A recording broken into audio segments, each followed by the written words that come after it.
Hello and welcome to the Homeschool Oklahoma podcast. I'm Jonathan Bartlett, and today we're going to talk about a recently published and misleading study about the relationship between school vouchers and homeschool regulations. In our neighboring state of Texas, there's ongoing debate over whether they should pass their school voucher program called SB2 or HB3. There are a lot of arguments for and against vouchers in general, but I'm not going to focus on those. I'm concerned with vouchers for homeschoolers and how they affect homeschooling communities. This is important for homeschoolers in Oklahoma because I continually see the arguments from Texas leaking over into discussions here in Oklahoma. In a surprise move, the Texas Homeschool Coalition, known as THSC, came out in support of vouchers for homeschoolers. Historically, homeschoolers have been against receiving any government funds because we believe government funds eventually lead to government strings. However, THSC recently conducted a study that says our fears are entirely misplaced, if not backwards. In fact, they have gone so far as to claim that, if anything, vouchers have increased freedoms for homeschoolers. Because this study and THSC's promotion of it is spreading around the internet, I felt the need to do an in-depth examination of what the study actually studied and what its findings were and whether or not they are supported by the data. The claim that THSC is making is this: that they have a study that says that 32 states have school choice or voucher programs, and that 0 states increased their homeschooling regulations after passing these bills. They have this graphic that says states with school choice, 32. School choice programs, 70 plus. States that increased homeschooling regulations after passing school choice bills, 0. The paper itself is titled Homeschooling Regulatory Changes. Do adjacent policy changes matter? Now, the first red flags for me are the title of the paper and where it's posted. First of all, the title alludes to adjacent policy changes. Note that as we dig in, we will see that it's not even talking about direct policy changes about homeschooling, but adjacent ones. Second, it's posted at SSRN. Now, there's nothing wrong with SSRN per se, but SSRN is a preprint service, which means that SSRN does not themselves peer review the papers. Oftentimes, authors will post papers to SSRN that they have also published in a peer-reviewed journal, but if a paper is only at SSRN, that means it is not peer-reviewed. Now, not being peer-reviewed is not necessarily bad, but it does mean that the onus is now on the reader to determine whether or not the paper is valid.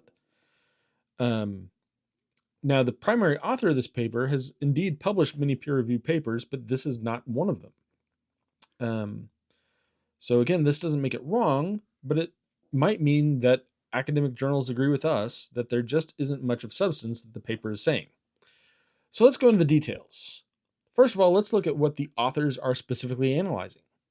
The first is public access laws. These are laws that give non-public school children access to public resources such as playgrounds or sports teams.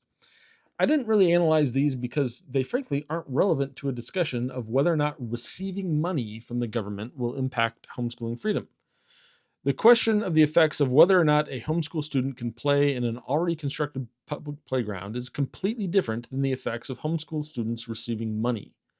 While some members of THSC and the authors of the study think that access laws are relevant to the discussion, I frankly don't see it. The big problem with this study, though, is that it groups all voucher programs as if they were exactly the same program. In fact, the study even includes voucher programs that don't include homeschooling as part of their study data.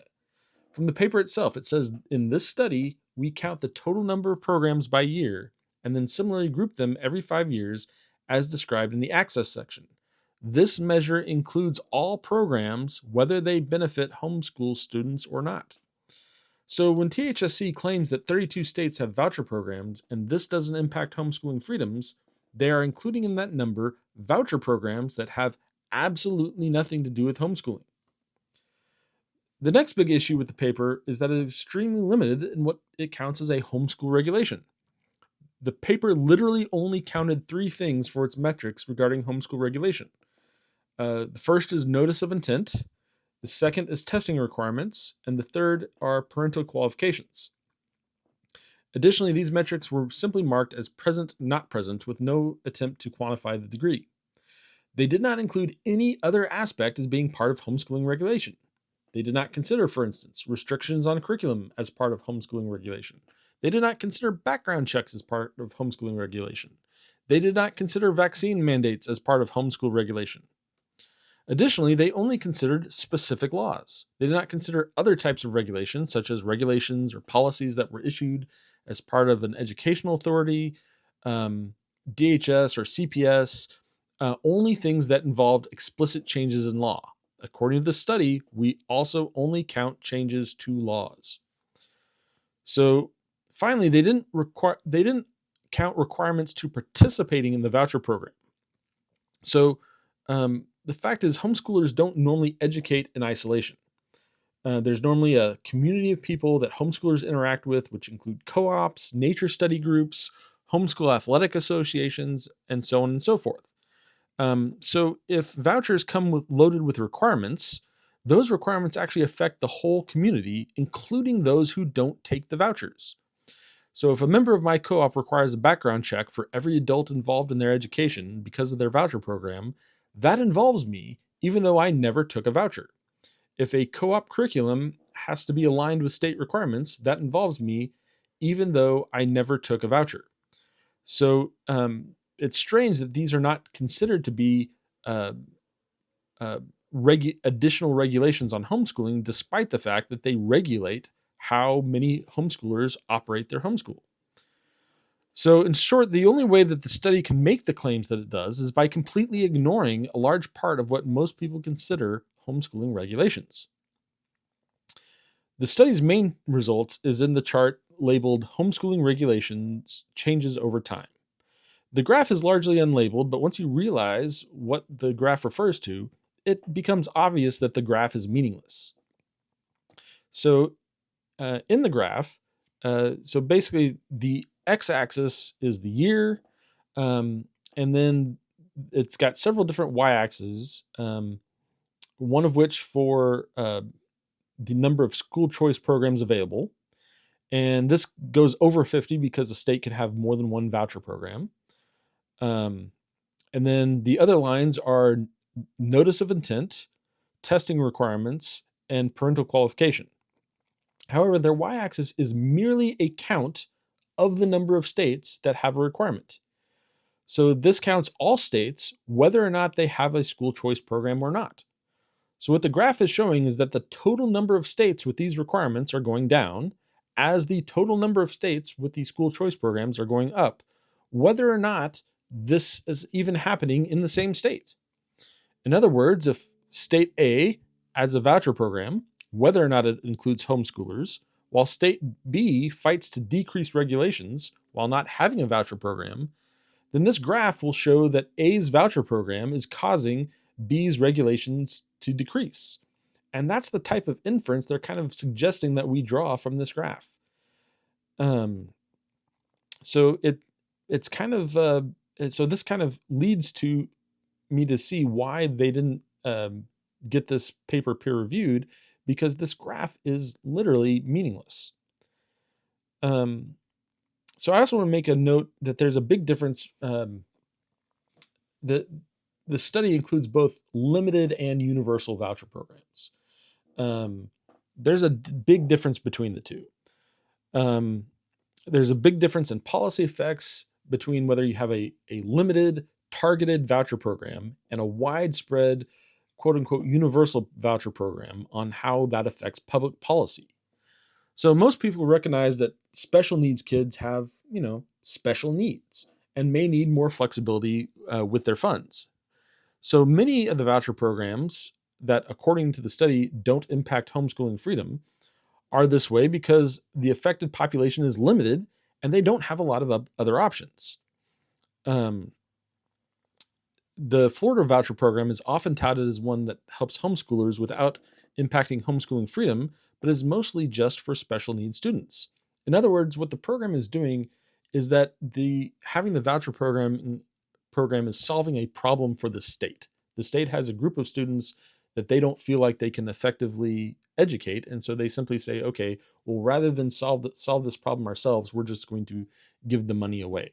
And so you can see how in this case, it's actually solving a problem for the state and therefore doesn't really have a lot of effect on homeschooling freedoms. In fact, it's only been in the last 3 years that widespread vouchers, so-called universal programs, have even been tried. Just really 2022 is really the first time that this type of policy has been tried. And the picture is not nearly as rosy as people try to paint it. So let's look at what's really happening on the ground. So as is evident, the study itself doesn't include any metrics that are really relevant to the question. Its count of regulations is woefully limited. And its count of voucher programs include those that have nothing to do with homeschooling. And frankly, its vision of cause-effect relationships is just logically flawed. Not only does it say that a voucher program in state A is what's causing the decrease in regulation in state B, it also misses the fact that probably the reason why we're having both an increase in voucher programs that apply to homeschoolers and that we have a increase in homeschooling freedom is because, on the whole, homeschooling itself is becoming more popular. But instead of realizing that, they try to draw some weird cause-effect relationship from from tangentially related data. So rather than dealing with distracting non-evidence, let's look what's actually happening on the ground in states that have these more widespread voucher programs. So here in Oklahoma, we established a large-scale, though not quite universal, voucher program that applied in a limited way to homeschoolers in 2023. It's listed as a tax credit, but it's operated mostly as a voucher system. For homeschoolers, the payout was only $1,000, and the vast majority of homeschooling families did not take the credit. And we, as an organization, encourage you not to take this credit because we don't believe that we should be homeschooling using government funds. Nonetheless, in every single legislative session since, there have been bills introduced to oppressively regulate homeschoolers because of this. Additionally, the bills introduced don't even limit themselves to those who take the tax credit. Talking with legislators, these bills have come up because they are concerned that people will pretend to homeschool to take advantage of the system. These measures have included things like requiring homeschooling families to list every single adult that interacts with our children and subject them to twice-yearly DHS background checks. While we have always had to be diligent in defending homeschooling freedom, this level of draconian regulation has never even been suggested before, and now we're running into it every year. Other states have reported the same thing. Yes, we are largely winning so far, but contrary to the claims of the study, the voucher programs have made that job a lot harder, and that is even with these programs being brand new. So if your regulations have gone down, thank your state organizations, not the voucher programs. And this money has come with all sorts of strings and regulations. The Arizona voucher program, for instance, requires that you submit your curriculum to even receive money for paper and pencils.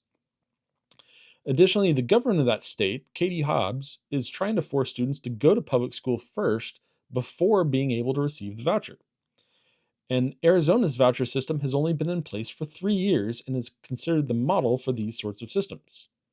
Some say if you don't want the strings, don't take the money. But the fact is that most homeschooling involves communities such as co-ops, nature studies, group sports, or other groups of homeschoolers. Thus, if any homeschooler in the group takes the money, the strings wind up applying to all of them. If you want to know more information on how free money hurts you, even if you don't personally take it, we actually have an article about that on our blog. And actually, I think we did a podcast episode on that a few episodes back. So even when the regulations are targeted at the people taking the money, they affect us all. Where we have more long-term data on the effects of vouchers is from other countries. And in those countries, school vouchers had led to the takeover of all education by the state.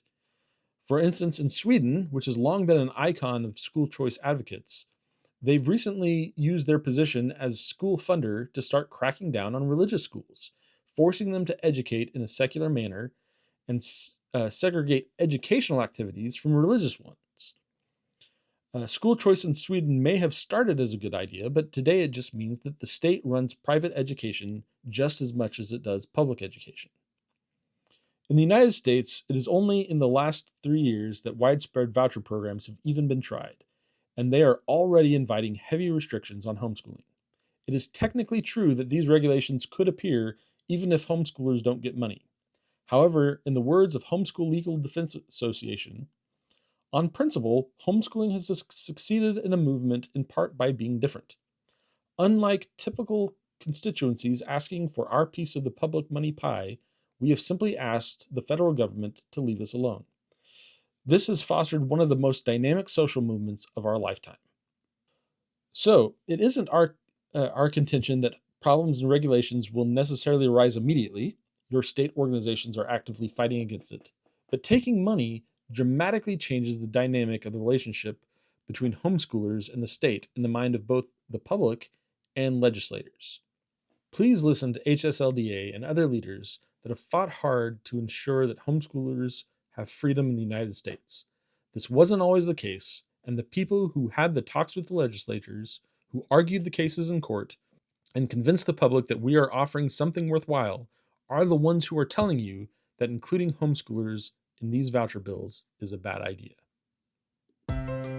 Thank you for listening to the Homeschool Oklahoma podcast. Homeschool Oklahoma is an organization dedicated to promoting, protecting, encouraging, and equipping homeschooling families across the state. Please sign up for our newsletter at hsok.org. If you would like to further help our cause of maintaining homeschooling freedoms in Oklahoma, we hope that you will consider joining with a paid membership as well. Thank you for listening.